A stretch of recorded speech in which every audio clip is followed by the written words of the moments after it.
మరి వాళ్ళు అదే ఫ్లోరైడ్ ఉన్నటువంటి ప్రాంతం మూసీని ప్రక్షాళన చేసుకోవాలని చెప్పి ఇంకొక కళ మనకుండే.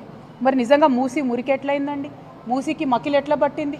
మూసీలోకి ఇండస్ట్రియల్ వ్యర్థాలు వస్తుంటే వింత తమాషా చూసుకుంటూ 60 ఏళ్ళు కూర్చున్నటువంటి వాళ్ళెవరు, ఆ పార్టీలు ఎవరు అన్నది కూడా నల్గొండ ప్రజానికం అంతా కూడా దయచేసి గుండెల మీద ఒకసారి చేసుకొని ఆలోచన చేయాలి. తెలంగాణ లేదప్పుడు, ఉమ్మడి ఆంధ్రప్రదేశ్ ఉన్నప్పుడు మనదేం నడవలే, మనదేం సాగలే, సెక్రటేరియట్లో మన వాళ్ళు ఎవరు లేరు. మూసీని ఎట్లా ప్రక్షాళన చేసుకోవాలంటే దాని మీద అధికారం మనకు లేకుండే.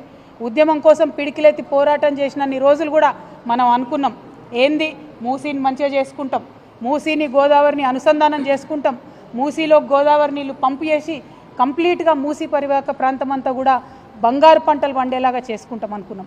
ఫ్లోరైడ్తోని భూమి కూడా మొత్తం సారం కోల్పోయింది.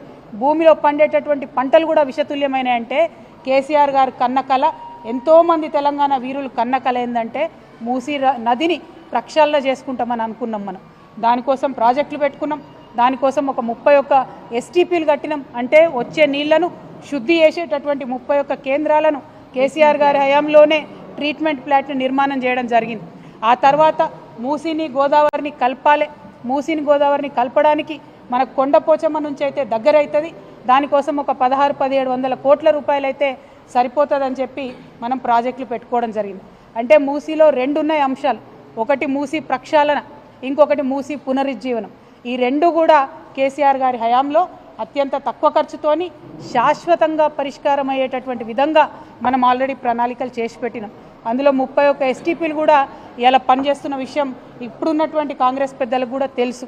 వాళ్ళ అధికారంలోకి వచ్చినాక ఏం చేసిండ్రు? కేసీఆర్ గారు పెట్టిన ఆ 3 STPలనే ఇప్పుడు మళ్ళీ వాళ్ళు ప్రారంభించి కొత్తగా ఏదో సాధించినట్టు జబ్బలు జరుచుకుంటున్నటువంటి పరిస్థితి మనకు కనబడతా ఉన్నది.